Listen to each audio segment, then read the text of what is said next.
No one can keep a secret forever. Fireman Bill Delaney and his beautiful wife, Deborah, are the pride of their quiet community. It looked like life had finally delivered their true love story to each of them. Until a strange disappearance sparks a desperate search. When you're in that position, you wonder, will I ever see her again? Will I ever know? I just want to know.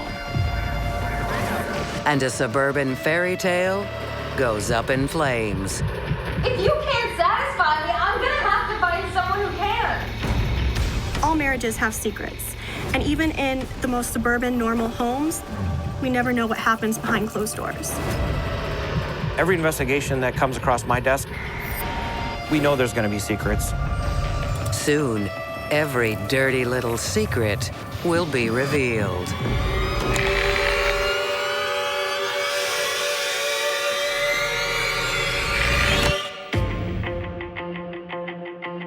It's spring 2011 in Peoria, Arizona. And Bill and Deborah Delaney are the picture of happiness. Bill and Deborah had a very quiet, normal, suburban, all-American life in Peoria. Bill has just retired after serving more than 20 years as a paramedic and fireman in town. And Deborah is looking forward to finally getting her husband all to herself. Deborah was an attractive woman. She would walk into a room and people would recognize her as a beautiful girl. Bill was an all-American hero. He was a firefighter and a veteran of the military, and a stand-up guy and a family man. Do you remember That's a good picture. It's right after we first met. You're so handsome. Deborah and Bill met in 2002. A couple of divorcees looking for love the second time around. When my mom met William Delaney, yes, she was swept off her feet.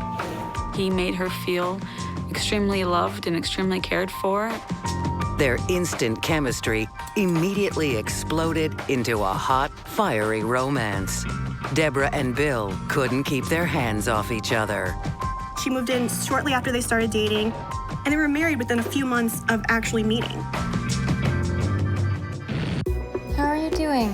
For Deborah, the only thing missing from her new picture-perfect life is her 2 children who've both moved overseas. Even though her children lived far away, Deborah was very close with her children and was like a best friend to her daughter. Oh my goodness. Oh, I wish I was there to see that. Yeah, it's beautiful over here. Deborah and her daughter talked almost every week for hours at a time, and they told each other everything. It was a very tight relationship. I'll talk to you soon, okay? All right, I love you. Bill provides Deborah with more than just love and companionship. Shortly after they married, she was diagnosed with fibromyalgia, a mysterious disease that causes excruciating nerve pain. Luckily, Bill, a former paramedic, is there to help. He would tell her what medication she was supposed to be taking and when to take it. He was always assisting her in which vitamins to take or which medications that she should take at what time.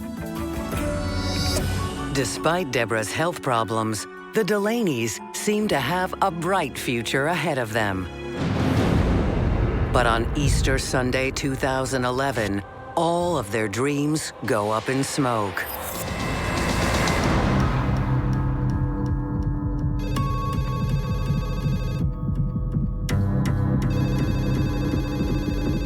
Deborah's daughter calls to wish her mother a happy holiday, but gets no answer. My mom and I would keep in touch. We'd call each other, I think, several days a week, at least. The last time I spoke to my mom, she was like, well, no matter what happens, I'll talk to you by Easter. Days go by, but she still can't reach her mother or Bill. So Deborah's daughter calls police. If someone can just go over and check up on her and make sure everything's all right, I would really appreciate it. When the police arrive at the Delaney's, they find Bill in a despondent, disheveled, depressed mood. Bill, we received a call from your wife's family. Any idea where she could be? No, I don't know. Bill says Deborah has been acting increasingly erratic lately, and her strange behavior has culminated in something shocking. I mean, I came home a few days ago, and she left this letter. Deborah wrote him an incredibly explicit Dear John letter. Bill, I'm leaving you. You don't clean the house right. You don't do anything right. You can't even screw me the way I need to be screwed. I met a new guy who knows I'm a queen, and it's all about me. The letter didn't just say, I've left you. It wasn't a goodbye. It was an attack on his manhood, that she had actually fallen in love and run off. But the typewritten letter doesn't just stop with Bill. Deborah says she's leaving her entire family behind. You and the kids are in the same boat as my birth mother. You are all out of my life for good. This was a letter of condemnation on Bill. It stated that she had found a new man and that she didn't want to have anything more to do with him. So it was a pretty nasty, mean-spirited, see you later, see you never letter. When the police ask Bill if he knew his wife was seeing someone else, he breaks down and reveals a humiliating secret. She and I, we had an agreement. I'm impotent.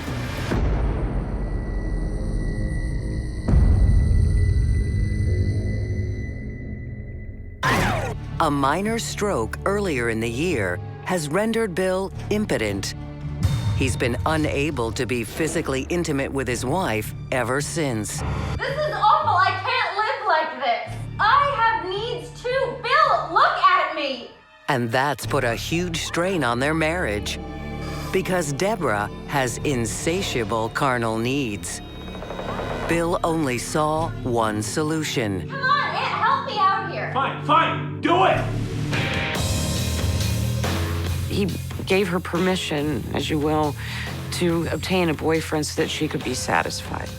And he encouraged this seeking out of another individual for her pleasure. Deborah took him up on the offer. But things didn't go the way Bill planned. His wife's relationship with this other man got way more intense, way more hot and heavy, and she left him for this other man. Police ask Bill where they can find Deborah's lover. But Bill says he has no idea who this other man is. I don't know his name. I have no idea. He was unable to give us a name, a location of where this guy lived, a phone number, or anything that might help us identify this person to find out if Deborah was in fact with this guy. That's because, although Bill had encouraged Deborah to seek out a lover, he insisted on two conditions. One, her affair must be kept secret from everyone. And two, Bill didn't want to know any details. I wanted this to be a secret. I didn't want anyone to know what was going on. With Bill's stellar reputation as a former firefighter, police have no reason to doubt his tale of heartbreak. I think when the patrol officers originally went over there and they found out that Bill was a firefighter, I think there was a little bit of sympathy there. Generally, not only just police officers, but the general public want to believe that a firefighter is somebody that you can trust. And when a firefighter tells you, my wife left me, why would the patrol officer question that? You know, what would be, at that point, when you first meet him, he's a firefighter, and he says his wife just left him, why wouldn't he believe him? He had no reason not to believe him at that point, and maybe even feel sorry for him. But when they tell Deborah's family, they can't believe what they're hearing. No, there's something going on here that is absolutely not in her character whatsoever. It didn't look like something she could ever do. She wouldn't walk away. She would definitely contact me or my grandmother. It just didn't feel right. They were almost sure that this wasn't in Deborah's character, that it couldn't be true.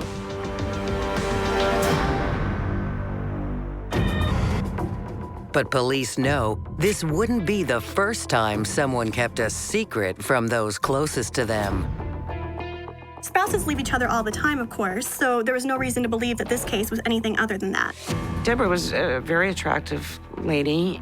She should not have had any difficulty finding another man, and certainly one who was going to be able to take care of her more appropriately and physically, whatever it might be. Before they can close their missing person case, police must track Deborah Delaney down and confirm she's all right. But the search to uncover what's been going on between the sheets is about to reveal more than anyone bargained for. Everybody's got secrets, and people will go to very great lengths to make sure that those secrets don't get out. Police in Peoria, Arizona are looking for Deborah Delaney and the mysterious lover from her Dear John letter to her husband, Bill. But Deborah's family tells police if she's having an affair, they don't know who this mysterious man could be. My mom never mentioned anything about getting divorced, never mentioned to me anything about leaving him. I don't think that she ever planned to do something like that. Family members are always confident that they know everything about their children or their parents or brothers or sisters. And there's always surprises. There's always secrets among family members. With no obvious leads, Deborah Delaney's new lover could be anyone. So how will investigators track him down? They start by digging deeper into her private communications, looking for any steamy messages to the lover she boasts about in her Dear John letter. But they find no love letters, no phone calls, no emails, nothing that points to her lover's identity. That could be deliberate. Small towns are gossipy, and people talk. So it made sense that Deborah was trying to cover up, that she would run away with a mystery man from the wagging tongues of nosy neighbors. And she didn't want people talking about what she did in bed. If Deborah's left town with this other lover, detectives know there must be evidence somewhere of the new life she started. So they search federal and state databases looking for a trail. These days, people don't go off the grid without leaving some trace of where they're at. Detectives start searching her phone records, her bank accounts, her credit cards. Everybody leaves an electronic trail. Do we have Facebook posts? Do we have Twitter posts? Do we have cell phone activity? But if Deborah started a new life with a new man, she's kept her end of the bargain by keeping it secret. There's been zero activity on all of Deborah's accounts for more than 5 days. Detectives seem to be at a dead end until Bill Delaney divulges another painful secret. I think she was abusing her medication and taking too much. He says Deborah's use of drugs to combat her illness may have crossed over the line from treatment to addiction. When people get to a point where they don't need the pain medication anymore to reduce the pain, they become chemically dependent. And then they have a hard time getting off of the pain medication. It's common for drug addictions to develop out of prescribed drugs. So the police thought there was a legitimate concern that her use of drugs had some impact on her disappearance. Bill suggests that Deborah wasn't just abusing her pain medications. She and her new boyfriend may have also started branching out into other illegal drugs. Bill accused Deborah of getting into heavy drugs, cocaine, and maybe running away with her boyfriend, and that maybe she had fallen into a bad crowd to support her drug habit. If Deborah's been spiraling out of control with drugs, it could explain her sudden erratic behavior and the uncharacteristic Dear John letter. Detectives theorize that if Deborah is addicted to illegal drugs or her pain medication, it's likely she'd try to obtain more. So they question the missing woman's pharmacist, but they quickly hit a surprising dead end. They were all non-narcotic drugs. There would have been no way for her to have become addicted to them. She was taking mostly non-narcotic because she did not want to have that issue. We learned that she was fairly adamantly against that sort of thing, and her prescriptions reflected that. Deborah couldn't possibly have become addicted to her medication. Once police realized that she hadn't fallen prey to drug addiction, they have to go back to the beginning, back to the drawing board. But there is no clue whatsoever as to her whereabouts. She's there one day and gone the next.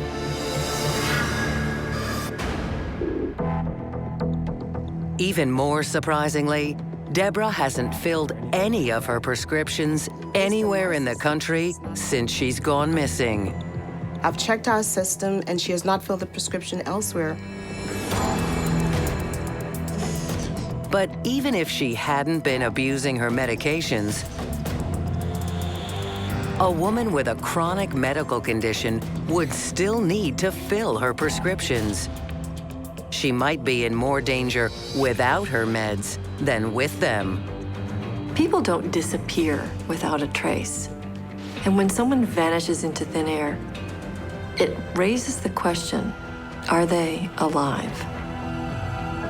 Family, friends, and investigators can only speculate about where Deborah has gone.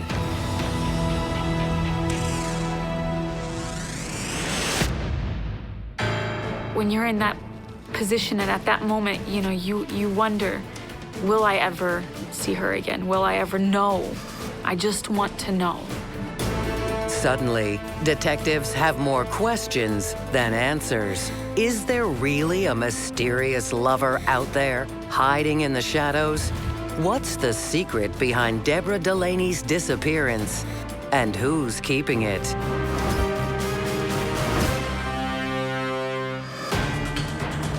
Detectives delve deeper into the Delaney's lives and discover such twisted secrets hiding beneath their seemingly perfect facade that it changes everything. I think there were a lot of secrets in this marriage. A lot of the secrets didn't come out until well into the investigation. Deborah Delaney, a beautiful housewife from suburban Phoenix, has vanished without a trace. Detectives haven't been able to track down the lover mentioned in the Dear John letter she left for her husband. So police turn to Deborah's mother and ask if there have been any signs of trouble between the seemingly happy couple. Deborah's mother turns over another shocking letter. This one, written by Deborah herself several years ago. I didn't know what to do with it. I hope this can help the investigation. It reveals a very different side to her husband, Bill, the local hero. When you actually read the content of the letter, Deborah mentions about Bill being into the dark side and goes into greater detail of things that he likes to do in the bedroom. It seems this firefighter has some extreme sexual fetishes.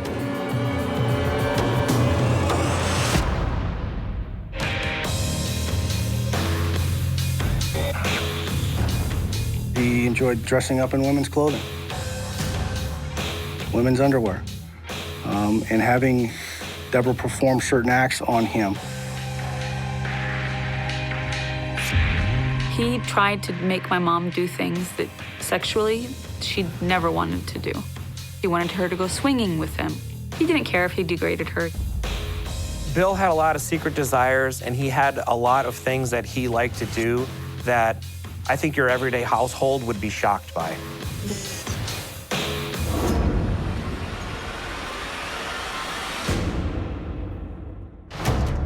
The letter's lurid details of a secret sex life are stunning.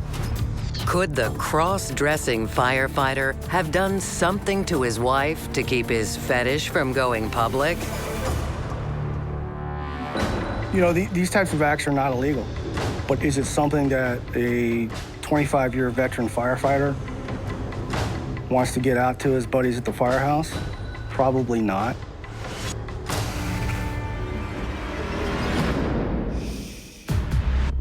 As detectives read on, they discover that Bill's penchant for wearing panties isn't the most shocking skeleton in his closet.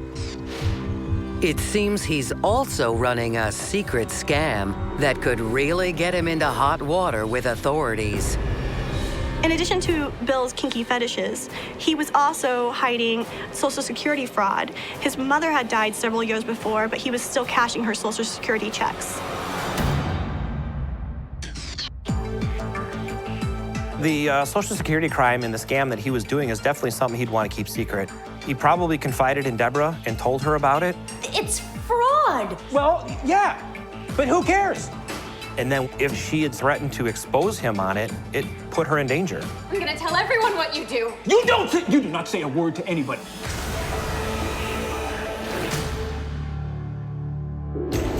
Even small-time Social Security fraud is a federal offense. It's a secret that wouldn't just cost Bill his upstanding reputation in the community, like his sexual fetishes might. This secret could cost him his freedom. For a man who looked like an all-American firefighter and paramedic, he was hiding some really dark secrets. This could have put him in jail. He had everything to lose. It's still possible Deborah ran off with a lover. After all, Bill had seemingly set himself up for that by giving her the green light to cheat. But police wonder if she had threatened to expose Bill's bedroom desires or his fraud. The entire world will know all about your dirty little secrets. You don't say a word to anyone. You hear me? Not a thing! Could he have resorted to murder to keep his secrets from coming to light? If he's able to commit fraud, theft, and lie, it's not hard to believe that he's also able to commit murder. Don't even talk like that. You know what I'm capable of. With no evidence that the lover Deborah has permission to be with even exists, detectives decide it's time to take a closer look at her husband, Bill.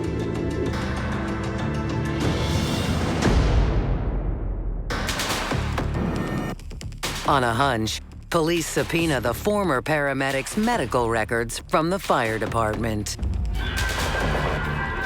And what they find upends the entire investigation. It seems Bill Delaney isn't impotent after all. He was taking the male enhancement drug and also taking testosterone as well. We believe that close to the time Deborah disappeared, that he was able to function sexually.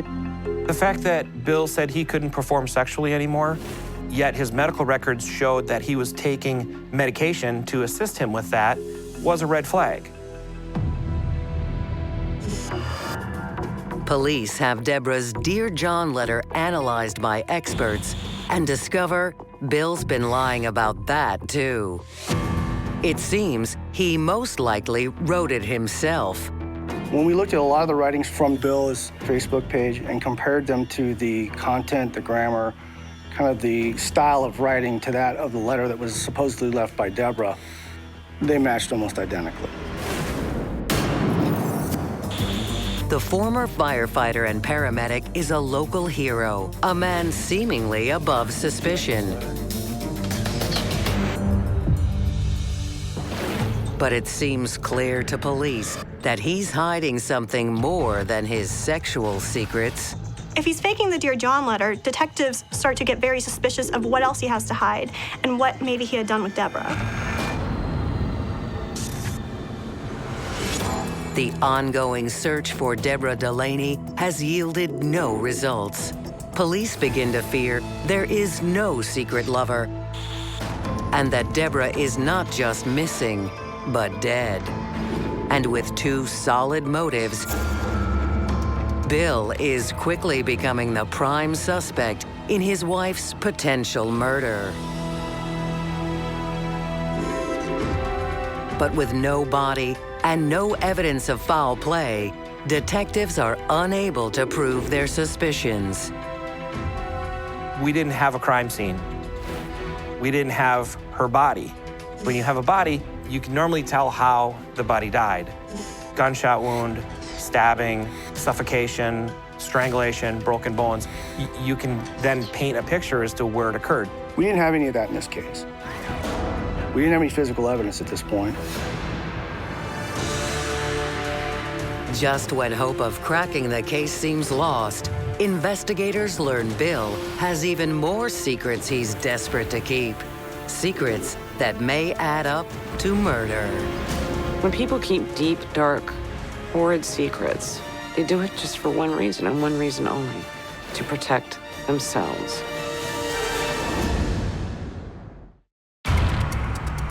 To his small suburban community, William Delaney is a decorated local hero who risked his life as a firefighter and paramedic to save others.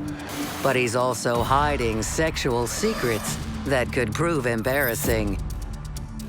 And now police are beginning to think he could also be a killer. Unfortunately, they have no evidence backing that theory. But then, just a week after his wife's disappearance, Bill does something to rouse even more suspicion. Right after Deborah went missing, Bill seemed to move on with his life. He canceled her cell phone, he got her off of the insurance, and he started selling his house, which was very odd. It almost seemed like there was a plan in place. Detectives wonder how Bill can even legally sell the house without his wife's signature. She hasn't been declared dead. She's still only missing. A search of the Delaney's financial records turns up a shocking revelation.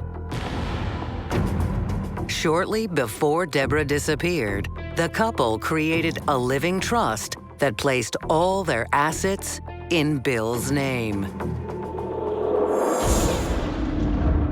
Bill and Deborah owned this house together, and investigators discovered that she had been taken off the home and he could sell it on his own. He had Deborah sign a trust transferring the property over to him solely.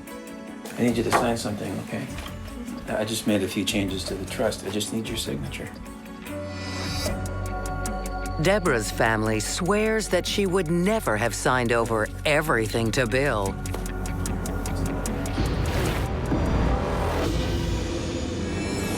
A month before my mom went missing, my mom and I were on the phone, and she told me that Bill wants to write up a living trust. Okay, I mean, if you say it's not a big deal. I did not know that he had cut us off as beneficiaries. I was quite shocked. The timing of it all is highly suspicious. The living trust was signed just weeks before Deborah's disappearance. Detectives are now more concerned than ever that Deborah Delaney may be dead. The victim of a sinister plot hatched by her husband. We did all of the traditional law enforcement methods of trying to find somebody that we have access to. And there was no sign of her. But if Deborah's dead, where's her body? And what's Bill's motive? If he killed Deborah to keep her quiet about his sexual fetishes or the Social Security fraud, That sounds to police more like a heat-of-the-moment decision that would most likely have stemmed from an argument. It is a big deal. Not a big deal. It's illegal. Well, don't tell anyone about it, and then we'll be fine. And it seems unlikely he could have gotten her to sign over all their assets if she wanted out of their marriage. He was thinking about doing this, and when it actually occurred, he had all these things in place that he was going to do right after she was gone. Detectives probe deeper into Bill's background, looking for a motive for premeditated murder that fits with the facts. And they uncover yet another startling secret. Bill's entire relationship with Deborah was built on a lie. Bill had told Deborah that she was wife number 2. When investigators looked back into his history, however, they find that Deborah was not wife number 2, nor was she wife number 3. She was actually number 4. Even more troubling, police learned that if Deborah is dead, she wouldn't be the first of Bill's wives to die under suspicious circumstances. Bill's third wife, Jamie, was found dead inside their garage with the car running and an open bottle of pills next to her. An apparent suicide. That case now deserves a second look. As we look at that case, we certainly had questions as to how she died and whether it was in fact a suicide. He was familiar with the medication, and certainly given his background as a paramedic, would have known how to make something look like a suicide, especially by carbon monoxide poisoning or some kind of drug overdose. Police also see another alarming coincidence all of Bill's wives share: the length of their marriages.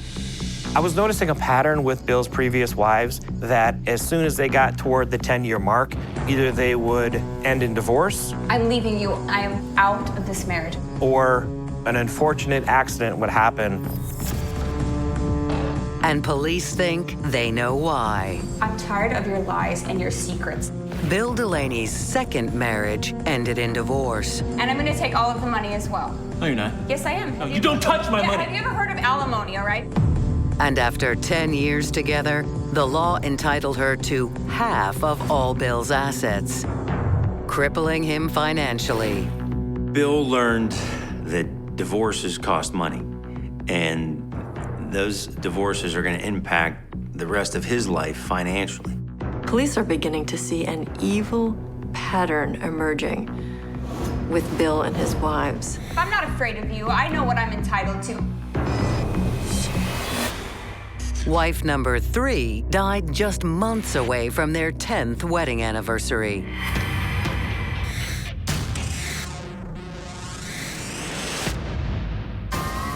And at the time Deborah disappeared, she and Bill had been married for more than 9 years. I did find that a little strange, and it was chilling that something's going to happen at that 10-year mark. I want out of this marriage. No, you're not getting out of this marriage, okay? You're stuck. Don't even talk like that. You know what I'm capable of. If either Bill's third wife, Jamie, or his fourth, Deborah, had divorced him after 10 years of marriage, it would have left him destitute. Police believe Bill killed Deborah not only to conceal his secret sexual fetishes and his fraud, but also to preserve his bank account. It always fascinates me that some men would rather commit murder than write a check. Bill was a sociopath. He just disposed of his families and his ex-wives whenever they no longer fit his needs. I think Bill Delaney exhibits some serial killer behavior. His victims are people that are close to him. His victims are his wives.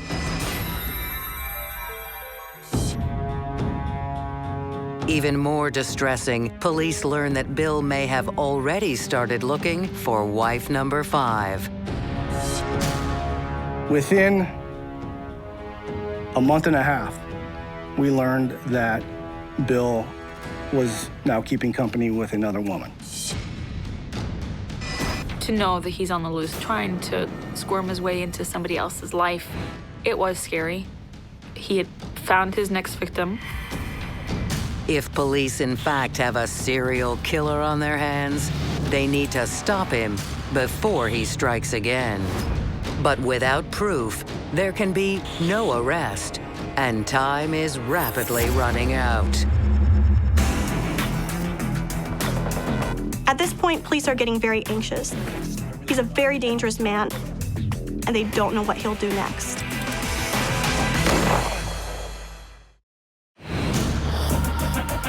Detectives are increasingly concerned that former fireman and paramedic Bill Delaney is a cold-blooded killer who murdered his wife, Deborah, and possibly one of his previous wives as well.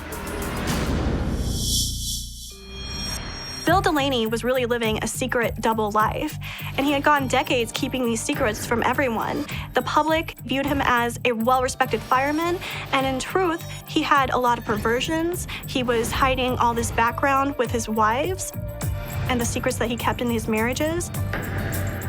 But they can't simply arrest him. There's no body and no proof a murder's been committed. You can prosecute murder without a body, but you have to have some other evidence. That in this case, there was none.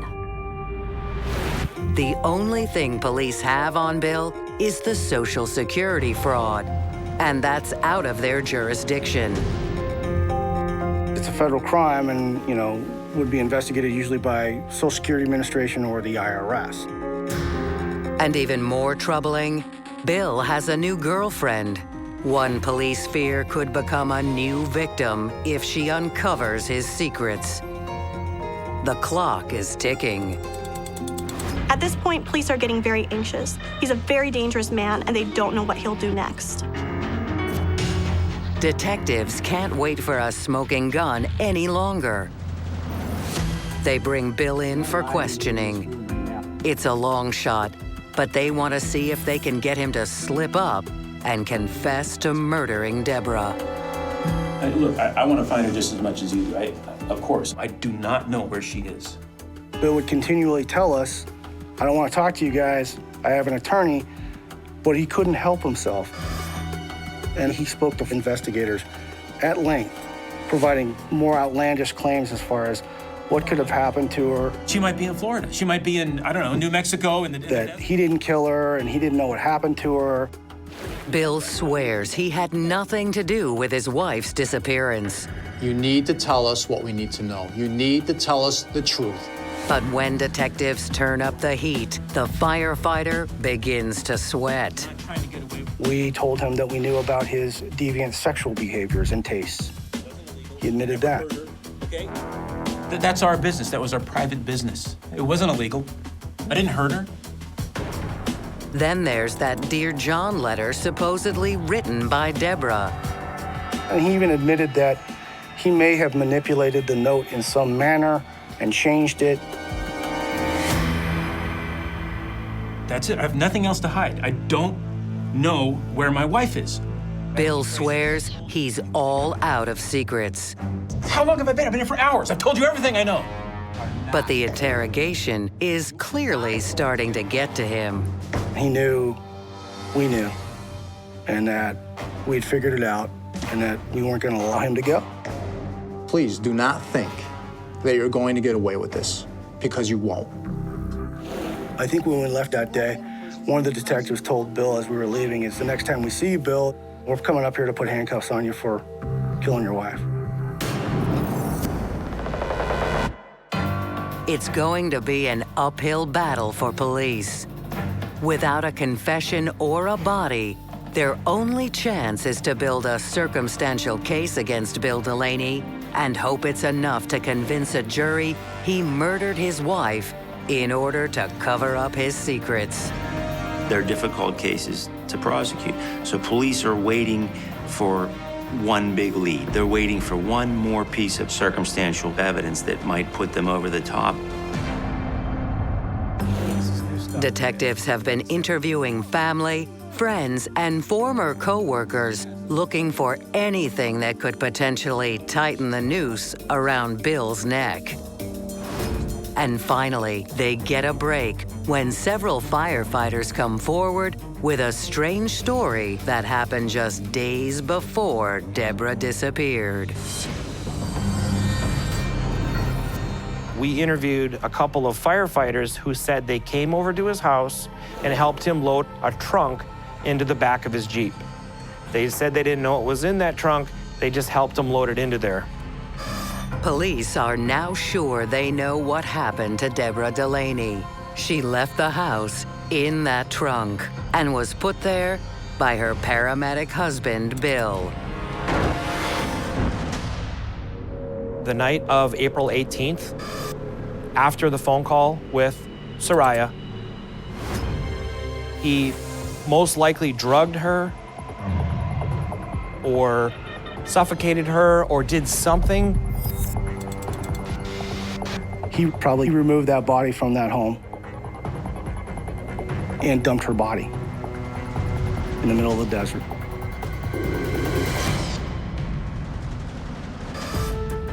With their carefully constructed theory in hand, detectives and the district attorney are certain they now have enough to convince a jury that Bill Delaney committed murder. But there's one final shocking turn in the case.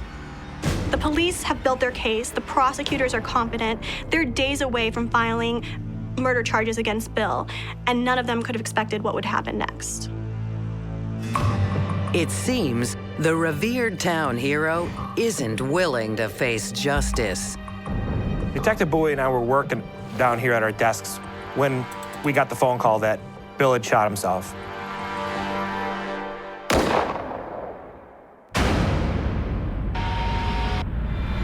I was pissed because I wanted to get Bill Delaney in a courtroom. I wanted to expose what he had done to Deborah, that everything in his life was built on a lie. I feel like he killed himself to take everything he'd ever done with him, to hide the truth. And the fact that he selfishly took it from us, I mean, he could have said something at the end, and he didn't. It seems this community hero was too much of a coward to ever face his dirty secrets out in the open. When you murder somebody and that's the only person that knows these secrets, they go to the grave with her and nobody's ever gonna tell.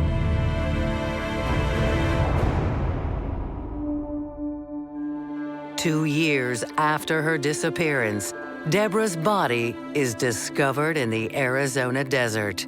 It's impossible to determine a cause of death. She thought she had found the perfect partner to enjoy her life with. What she didn't realize was that this cruel firefighter was only interested in rescuing one person, himself. I'm really happy that, everything has been revealed just because it might help save somebody else's life.